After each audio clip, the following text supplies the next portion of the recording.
मुख्यमंत्री माझी लाडकी बहीण योजना म्हणतात काय हा राजकीय जुमला आहे? जुमला कसला असतो? पैशाची सोय केलेली आहे. मुख्यमंत्र्यांनी तारीख सुद्धा मुख्यमंत्री महोदयांनी जाहीर केलेली आहे की त्या दिवशी राखी पौर्णिमा असेल त्या दिवशी राखी पौर्णिमेची भेट ही लाडक्या बहिणीला दिली जाईल. आणि ती सुद्धा दोन महिन्याची, एका महिन्याची नाही. आणि पुढे पण चालू. आणि पुढे सुद्धा चालू राहणार.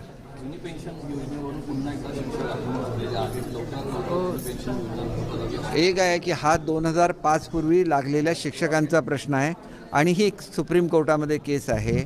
आमच्याकडे मागणी अशी होती की आजच्या त्याचा निर्णय झाला पाहिजे, परंतु त्याच्या संदर्भातला जो बोजा काढलेला आहे तो बोजा शिक्षक संघटनांच्या जे असं म्हणणं होतं की हा चुकीचा आहे.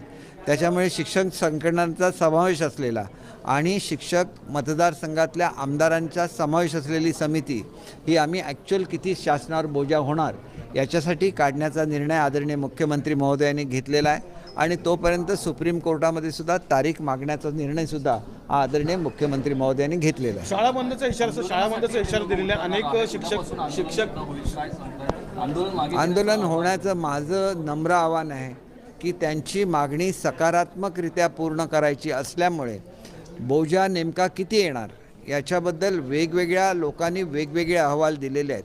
आणि शिक्षक संघटनांचं मत असं होतं की एवढा बोजा येणार नाही, आम्ही स्वतः त्याच्यामध्ये लक्ष घालून तुम्हाला एक्झॅक्ट फिगर काढून देतो. आणि त्यांची मागणी मागच्या मीटिंगमध्ये मान्य झालेली होती. आमच्याकडून जो एक प्रस्ताव शिक्षण खात्याकडून गेलेला होता त्याच्यावर आजच मुख्यमंत्री महोदयांनी सही केलेली आहे आणि त्याच्यामध्ये शिक्षक संघटनांचा सुद्धा समावेश केलेला आहे.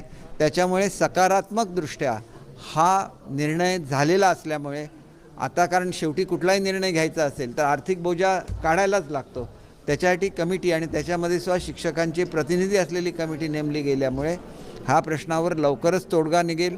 आणि तोपर्यंत सुप्रीम कोर्टामध्ये पुढची तारीख घेतली जाईल आणि त्याच्यामुळे आमचे जे शिक्षक बांधव आहेत त्यांनी त्वरित आंदोलन मागे घ्यावं अशी माझी नम्र विनंती आहे.